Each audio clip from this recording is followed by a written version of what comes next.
21 de las 10 de la mañana en todo el territorio nacional. Avanzamos en esta mañana. Mañana de día viernes. En este viernes, día de la independencia. Y no puede faltar, como cada viernes, porque nosotros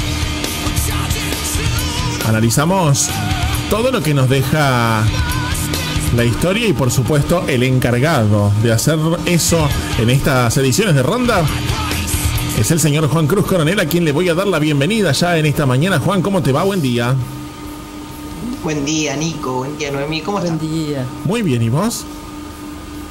Muy bien, muy contento. Un día soleado, como a mí me gusta, con calorcito, no hace frío. No, un día perfecto. Un día perfecto. Y el día de la independencia, aparte, justo, mirá. Exacto, un día patrio. Podríamos decir que fue la primera vez, este sol rememora la primera vez que verdaderamente nuestro país se vio iluminado por la luz de la esperanza. Porque a partir de 1816 las cosas fueron relativamente bien, por lo menos los primeros 3 años. Exacto, tal cual. Así que bueno, pero nosotros igualmente tenemos la historia para poder recordarla. Por supuesto, hay que recordarla para saber qué se hizo bien, qué se hizo mal y no olvidarse. Hay una frase de Mitre que leí recién mientras estaba terminando de recabar información. Hay una frase de Mitre que resume de manera perfecta lo que fue el espíritu independentista del 9 de julio. Lo que hizo el Congreso General en Tucumán, fue traer orden, traer esperanza en un momento de incertidumbre. Y lo que esos hombres hicieron para un momento tan importante de la revolución nunca va a ser olvidado. Siempre que quede un argentino que mantenga viva su recuerdo, lo que ellos hicieron va a perdurar para siempre. Claro. Y yo pensando en esa frase de Mitre y pensando cómo los argentinos vivimos el 9 de julio, tan equivocado no estaba. Mientras haya un argentino que recuerde qué fue lo que pasó el 9 de julio, el espíritu de nuestro país siempre va a permanecer vivo, ¿no? Claro. Pero bueno, antes de pasar a lo importante que vendría a ser el 9 de julio, tengo que contarles un pequeño suceso que pasó un par de años antes, si no me equivoco, 40 años antes, 40 años y 5 días antes, que es igual o más importante todavía, porque sin ese hecho creo que nosotros seguiríamos hablando un español un poquito más peninsular. Ajá. Tengo pruebas, pero tampoco tengo muchas dudas. O tal vez estuviéramos hablando en inglés, quién sabe. Bien, claro. La cuestión es que el 4 de julio de 1776 se declara la independencia de Estados Unidos. ¿Por qué la declaración de independencia de Estados Unidos es importante y por qué la recordamos hoy en día? Porque sin la declaración de independencia de nuestro vecino grande del norte y sin la posterior guerra de emancipación que encabezaron contra el Imperio Británico, no hubiera sido posible ese espíritu de ilustración que motivó la Revolución Francesa y los procesos emancipadores de Latinoamérica. Yo después no lo puedo leer porque tendría que apagar la cámara, pero me encantaría poderles leer el principio de la Declaración de Independencia de los Estados Unidos y el principio de la Declaración de Independencia de la Argentina. Son iguales. Ajá. El espíritu, la síntesis es exactamente la misma. Y el modelo es el mismo. ¿Por qué? Porque los estadounidenses, los colonos, que en ese momento se estaban rebelando contra el Imperio Británico, ellos entendieron que era necesario declarar la independencia para poder formar un ejército y ser parte beligerante, y ya no ser un grupo de campesinos, esa chusma, como le decían los oficiales británicos, que se estaba simplemente rebelando allá del otro lado del Atlántico. No, eran una nueva unidad política que se estaba enfrentando por determinados intereses, que tenían gente atrás, que tenían un ejército y que tenían una legalidad. ¿Qué era lo que exigía San Martín para iniciar la campaña libertadora en Chile? Que se declarara la independencia. Porque si no, hasta que no hubiera una independencia formal, seguíamos siendo un grupo de súbditos del rey de España que se estaban rebelando en el sur del mundo. Teníamos bandera, teníamos himno, Carda decía San Martín, teníamos musiquita, teníamos todo, pero lo importante, que era el común acuerdo el común acuerdo de los representantes de las provincias que componían las Provincias Unidas del Río de la Plata, ahí viene el nombre, el común acuerdo para declarar la independencia no estaba. Y mientras eso no estuviera, no se podía hacer nada en serio. Claro. Porque las cosas entre 1810 y 1816 habían ido mal.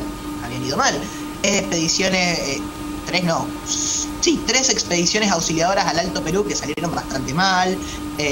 Fue una picadora de carne el ejército del norte, Belgrano, Castelli. Requirió mucho sacrificio y mucho esfuerzo, y las cosas bien no estaban. Por eso es que el ejemplo norteamericano es tan importante, y podemos encontrar muchos paralelismos. La guerra de independencia norteamericana dura entre 1775 y 1783, aunque las hostilidades son entre el 75 y el 81, pero hasta que la paz se firma y se acuerda todo entre Gran Bretaña, Francia, España y Estados Unidos, no va a ocurrir hasta el 83. Las hostilidades comienzan en el año 1775, un año antes de la declaración de independencia, muy parecido a lo que pasó acá. Las peleas comienzan antes de esta declaración formal. Y es porque, los petitorios que los colonos estadounidenses tenían no eran muy idos, muy osados. Ellos no aceptaban la autoridad del parlamento. Ajá. Había un problema entre las 13 colonias y el parlamento inglés. Con el rey no había ningún problema. Con el rey estaba todo bien, todos eran súbditos del rey. El problema era el parlamento. ¿Por qué? Porque el que gobernaba era el parlamento y el que ponía los impuestos era el parlamento.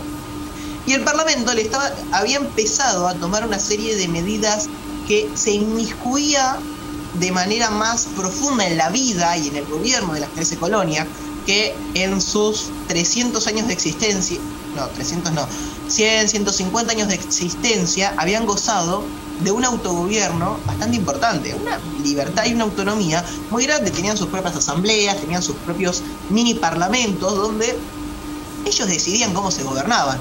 Y al rey Jorge y a sus antecesores, mientras pagaran un par de impuestos y dijeran que eran británicos, estaba todo bien, claro. Estaba todo bien. El tema fue que vino la guerra de los 7 años. La guerra de los 7 años entre Francia, España e Inglaterra. Y la guerra de los 7 años requirió que muchos soldados ingleses fueran a las 13 colonias. Requirió mucho dinero, muchas armas y muchas deudas. Y cuando la guerra terminó y Inglaterra había ganado, le había quedado un agujero gigantesco en sus cuentas fiscales que había que rellenarlo de alguna manera. Y hay que entender esto. El Imperio Británico de 1770 no era el Imperio Británico que todos estamos acostumbrados a imaginar. No, era Irlanda, Gales, Escocia, Estados Unidos y islitas repartidas por Caribe y por ahí. Claro. No era la potencia en la que se va a convertir durante el siglo XIX con la India, con medio Asia, la mitad de África. No, eso todavía no existía. Era una potencia militar y naval, pero territorialmente no era gigantesca. Entonces no había mucha gente a la que socavar impuestos. Entonces, ¿qué hicieron? Lo primero que se les ocurrió, vamos a ponerle una serie de nuevos impuestos, de nuevos tributos, a las 13 colonias, al comercio de las 13 colonias. Así podemos pagar la festichola que nos pegamos hace un par de años con todo este tema de la guerra con el rey de Francia. Bien, a los colonos eso no les gustó. Y es interesante aclarar que la gente que vivía en las 13 colonias estadounidenses era gente muy culta. El 90% de ellos sabía leer y escribir. Así que los intelectuales de la independencia van a empezar a escribir en torno a las ideas de la ilustración, en torno a las ideas del autogobierno, en torno a la idea de los derechos individuales, van a ser muy leídos y van a ser muy defendidos. El sentido común de Thomas Paine era un bestseller en la época porque toda familia había leído o sabía lo que decía. Y lo mismo con lo que escribía Jefferson. Entonces, el cariz y el motor intelectual de la revolución estadounidense es muy importante, a diferencia de nosotros, que bueno, eso era un poquito más complejo, había solo una élite que estaba alfabetizada. Claro. Son distintas las situaciones. Pero bueno, la cuestión es que el lema que van a encabezar los independentistas norteamericanos, que van a utilizar, va a ser no hay impuestos sin representación. No era algo muy loco, o sea, está bien, ustedes no quieren cobrar impuestos, cóbrenos impuestos, pero nosotros tenemos representación en el Parlamento, podemos votar y nuestros delegados van a ir al Parlamento inglés y van a votar. El tema era que por una cuestión de población iban a ser muchos diputados y eso a Inglaterra mucho no le copaba, era una colonia, que no se hicieron vivos, no era una provincia, claro. la isla, no, eran una colonia, no molesten. Y eso, bueno, a los colonos ya los empezaba a frustrar y empezó a generar ciertos disturbios. Al final, después, el rey, por la violencia y los disturbios, decidió retirar la mayor parte de los gravamenes que habían instaurado en los productos que se comerciaban con las 13 colonias, excepto el del té. Habían dejado un impuesto muy módico en el comercio del té. Y el té era algo que se consumía mucho en las 13 colonias, era como el pan ahora, o sea, claro, era algo que se consumía demasiado. El problema volvió a estallar y a escalar cuando en el año 1775 el Parlamento decide darle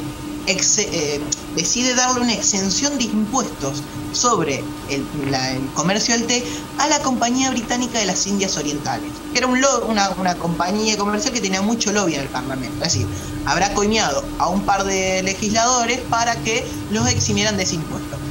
Y a la gente de las 13 colonias eso los volvió a embroncar. Porque, a ver, ¿por qué estos señores no tienen que pagar el impuesto al té y nosotros que vivimos acá, comerciamos, sí tenemos que pagar?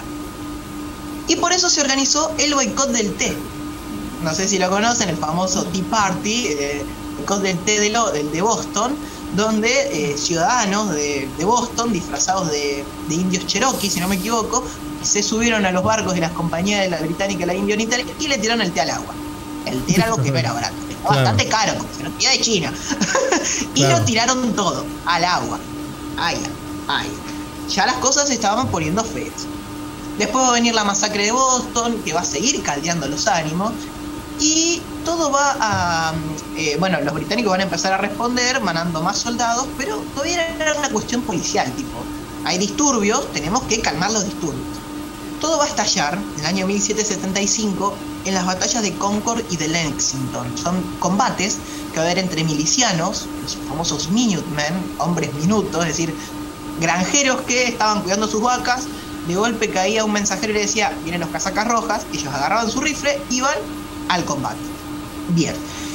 Concord y Lexington van a ser victorias para los milicianos y le van a empezar a decir a los británicos que acá había algo que no estaba funcionando. No eran solamente un grupo de granjeros que estaban enojados ya o de gente que hablaba en público, sino que estaban tomando las armas. Las batallas de Concord y Lexington van a culminar en el asedio de Boston y los británicos van a tener que huir de la ciudad, expulsados después de la batalla de Bunker Hill por las tropas de los milicianos. La batalla de Bunker Hill es un hecho muy importante, porque ahí murieron 1.500 personas en ambos bandos. Hubo 1.500 bajas entre británicos y estadounidenses. Y cuando vos vas a un campo de batalla y mueren 1.500 personas, no es una cuestión de que es un disturbio menor. No. Ya estamos hablando de que es un hecho muy importante y los ingleses se lo tenían que empezar a tomar de esa manera. También los estadounidenses o los colonos ya se lo empezaban a tomar de otra manera. Ya no era algo de que se podía solucionar en la mesa de negociación, porque ellos hasta ahora habían enviado embajadores, tenían tratativas con los ingleses, querían que las cosas se solucionaran de manera calmada. Claro. Acá no, acá surge el lema give me liberty o give me death, o sea, dame libertad o dame la muerte. Ya se había vuelto una cuestión de honor y de orgullo este enfrentamiento con la corona. Y bueno, a ver, acá los colonos se van a empezar a organizar. Es cuando se convoca al segundo Congreso Continental en 1776 con dos objetivos: declarar la independencia y crear un ejército, porque los colonos tenían las armas, tenían los soldados, pero no tenían un ejército, tenían algo que se pudiera enfrentar a las tropas británicas. Y bueno, aparte de un ejército necesitaban un general, y encontraron todo en la figura de George Washington. Joven, 30 años, alto, una persona serena, calmada, que sabían que no tenía pinta de ser un dictador en potencia, como va a pasar con muchos caudillos latinoamericanos 40, 50 años después. Entonces consiguen a Washington, lo nombran general, comandante en jefe del ejército continental. Se declara el ejército continental y se empieza a redactar la Declaración de Independencia. La Declaración de Independencia, los estadounidenses necesitaban algo que fuera genial. Tenía que ser impecable desde el punto de vista legal, algo que es muy importante de todo este asunto estadounidense, es que es muy legalista. Todo lo que ellos hacían previamente había sido analizado y se había elaborado un acta y se habían escrito 4 leyes distintas para proceder sobre ese mismo hecho. El Congreso va a tener una labor constante durante la Guerra de Independencia, dándole un soporte legal a todo lo que los revolucionarios hacían. Bueno, y la Declaración de Independencia iba en ese sentido. Necesitaban algo que fuera impecable desde el punto de vista legal, que continuara la tradición anglosajona del derecho que en las 13 colonias se tenía, pero que a su vez creara un nuevo sistema, que iba a ser el sistema que ellos iban a usar. También necesitaban que fuera algo épico, una epopeya, que la gente lo leyera y sintiera las ganas de tomar las armas e ir a pelear por su libertad. Necesitaban una cosa realmente perfecta. Y encontraron todo eso en la persona de Thomas Jefferson. Aunque en un principio lo iba a redactar Samuel Adams. John Adams iba a redactar al principio la Declaración de Independencia. ¿Por qué? Porque era el abogado más conocido y el mejor jurista que había en las 13 colonias. Una persona bostoniana, de Massachusetts, y era el mejor abogado que había en el Congreso. Y dijeron, listo, vos sos la persona más forma, tenés que escribirlo. Pero Adams se va a juntar un día con Jefferson y le va a decir, mira Tomás, esto es así. Yo no puedo escribir la Declaración de Independencia por 3 razones. Primero, soy bostoniano, soy de Massachusetts. Los ingleses creen que todo este asunto es problema de Boston, es algo que causaron la gente de Boston y que los rebeldes son de Boston. Que en las 13 colonias hay todavía gente leal que no tiene ganas de independizarse. Entonces vos, que sos virginiano, tenés que escribirlo. Aparte, Virginia era un estado muy importante, porque por Virginia es donde va a iniciar la colonización de Norteamérica. Entonces tenía todo un contenido simbólico. Le dijo, la segunda razón es que vos sos muy popular. A mí no me quiere nadie. Yo soy impopular, la gente no me quiere y tengo una imagen malísima. En cambio vos sos queridísimo. O sea, la gente te quiere, la gente te lee, la gente te respeta. Y ahí va el tercer punto. Vos, Tomás, escribís 10 veces mejor de lo que escribo yo. Claro. Y tenemos que admitir que la decisión de Adams de pasarle la posta a Jefferson fue la mejor. Porque uno agarra y lee la Declaración de Independencia, lee solo el preámbulo de la Declaración de Independencia estadounidense y es hermosa. Tipo, te dan ganas de empezar a hablar en inglés y caer en barco en Inglaterra a pelear por tus derechos individuales. Consideramos estas verdades como evidentes, el derecho a la propiedad, el derecho a la vida, a la propiedad y a la búsqueda de la felicidad. Es impresionante. Es impresionante. Alguien que te pone que un derecho inalienable es la búsqueda de la felicidad, simplemente te causa una sensación en el pecho gigantesca. Tal cual. Bueno, la declaración se escribe y se aprueba el 2 de julio, escrita por Thomas Jefferson y redactada y corregida por John Adams, y se aprueba, ya se lanza al público el 4 de julio de 1776. La guerra va a durar hasta el 81 y los acuerdos de paz recién se van a firmar en el 83.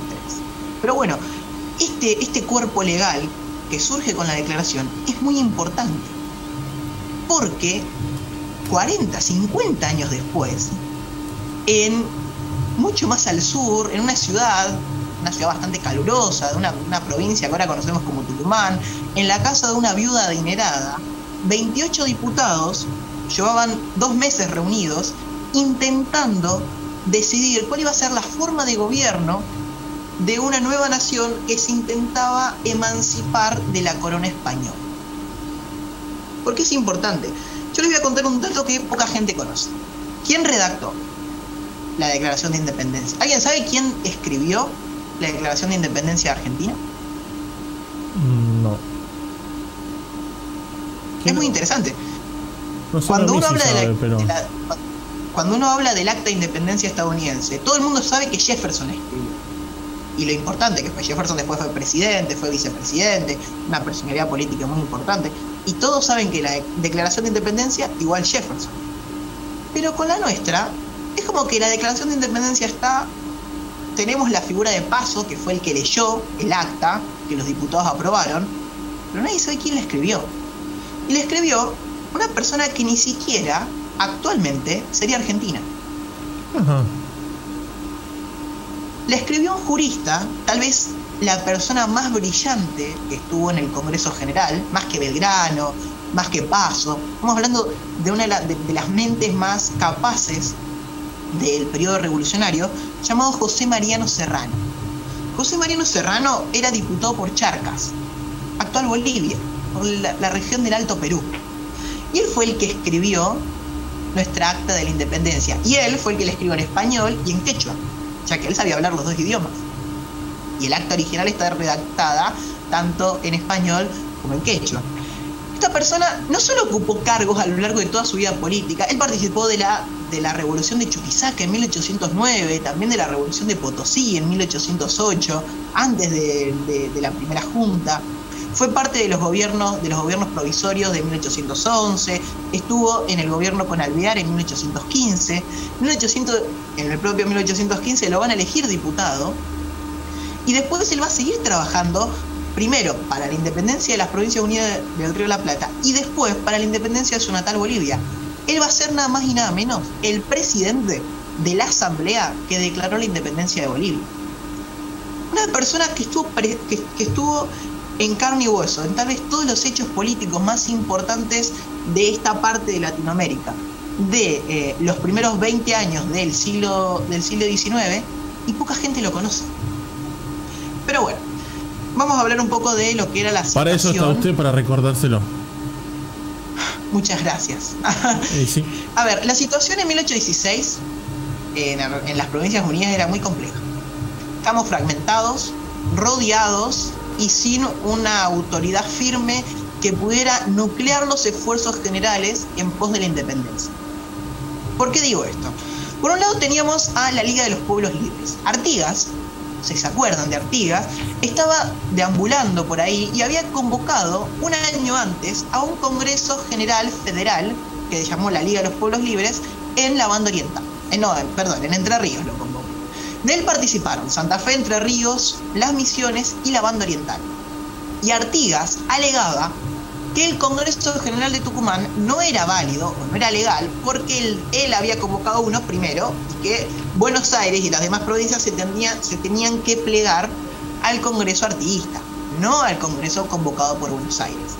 En realidad, el Congreso General de Tucumán va a ser convocado para intentar limar esas asperezas que había entre la capital Buenos Aires y el resto de las provincias. Primero, estaban todos muy lejos, y segundo, las cosas después de 6 años no estaban al 100%, o sea, había mucha rivalidad.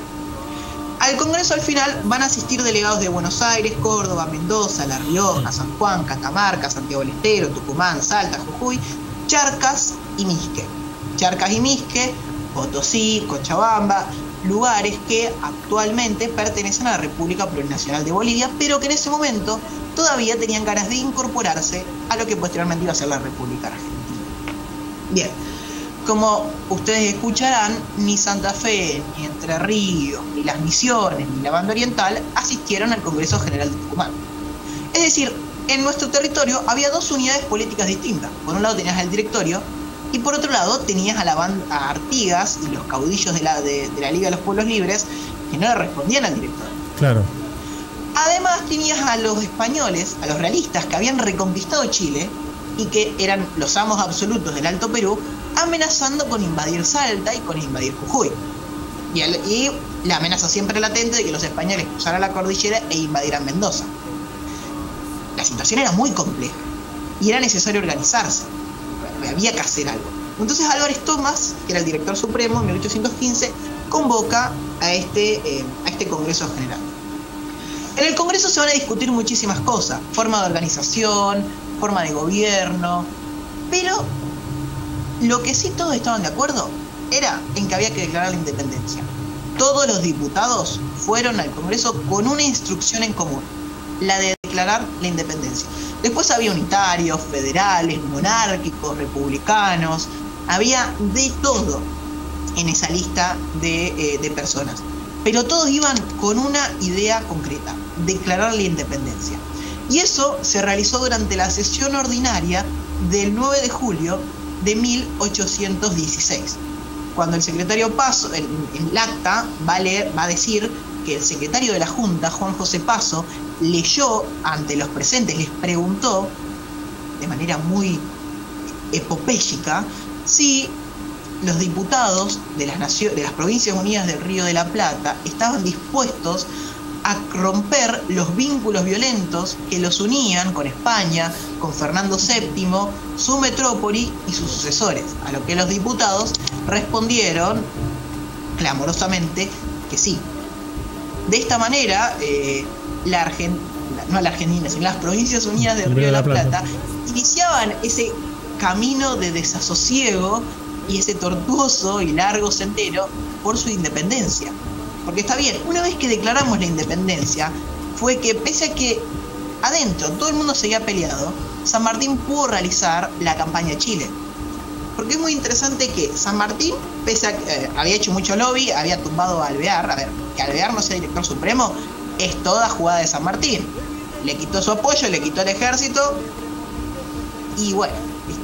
Claro. El gobernador de Cuyo manejaba los hilos de la política argentina desde la sombra. Incluso estaba aunque él no estaba presente en el Congreso, sí estaban sus diputados. El gobernador de Cuyo, Mendoza y San Juan eran diputados de él. Y Tomás Godoy, que era el diputado de Mendoza, era él. O sea, Godoy hablaba por San Martín. Y uno ve las cartas que recibía el pobre Godoy de San Martín, la presión era imprestable. ¿Hasta cuándo vamos a esperar? ¿Hasta cuándo vamos a esperar por la independencia? Claro. En 1816 llega la declaración y en 1817 comienza la campaña. Y lo interesante de la campaña emancipadora es que van a colaborar todas las provincias. Porque, por ejemplo, San Martín se carteaba con López, que era el gobernador de Santa Fe, que estaba peleado con el directorio y no participó del Congreso General, pero tenía relación por correspondencia con López. Creo que también se carteaba con Ramírez.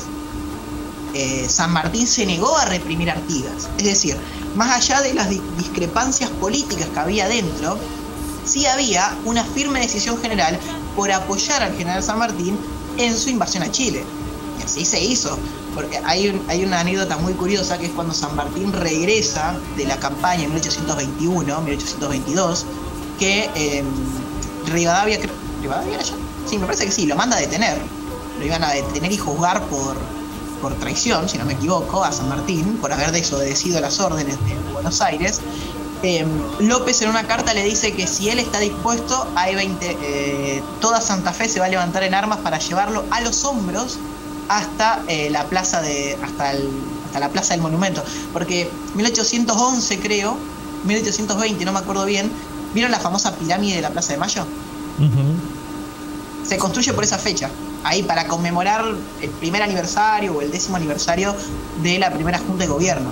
Entonces dice que López le escribe a San Martín que si él se lo pide, toda la provincia de Santa Fe lo va a llevar en andas hasta el Cabildo y la pirámide de Mayo para, no sé, para disponer al gobierno.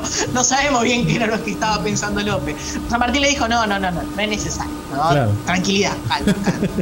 De verdad, o sea, uno analiza todo eso y la verdad San Martín tranquilamente podría haber depuesto al gobierno que quisiera porque hubiera tenido apoyo. Era una figura que unificaba tanto a unitarios, no tanto, ¿no? No lo querían tanto, pero sí a los federales, que era el mayor problema que había para la organización, de que estaban a su lado y que no tenían muchas ganas de integrarse al resto de las provincias. Era muy respetado, incluso también Artigas. Entonces una relación que pudo garantizar la estabilidad por lo menos por un par de años. Está bien, estabilidad no hubo, porque mientras San Martín estaba en Perú, ni siquiera, mientras San Martín estaba en Chile organizando la expedición al Perú, el directorio cae y hay toda una serie de problemas acá, la batalla de Cepeda, etcétera. Pero tenemos que por lo menos había una figura que era unificadora y trató de alejarse, sí, de las luchas intestinas. Bien. Bueno, más que completo entonces para traer obviamente a esta historia argentina hoy, este día tan especial que es el Día de la Independencia Argentina, y que bueno, obviamente nosotros lo traemos al recuerdo, por supuesto, de la mano de Juan Cruz Coronel, que nos trae toda la historia. Mientras Juan estaba hablando, estaban ustedes viendo debajo de Juan lo que es en este momento la protesta del campo que se está realizando. Comenzaba a las 10 y Juan, te saludo, te despido porque me tengo que ir al móvil, que lo tengo ubicado también en la ciudad de Funes, en la Plaza San José. Juan, un abrazo enorme. Nos vemos. Usted ya está listo para el sábado, ¿no? Que viene. El otro. Estoy preparadísimo. Preparadísimo. Bueno, me encanta. Nos encontramos ahí entonces con Política y Punto. Nos vemos el sábado 17. Sábado 17, adiós. Antes tenemos el viernes. Tenemos el viernes antes. Es verdad, tenemos el viernes. Bueno, por partida doble encima. Por partida doble, exactamente. Viernes y sábado. Se van a aburrir de verme la cara. Juan, no se aburrieron de mí todavía. Juan, un abrazo enorme. Hasta luego.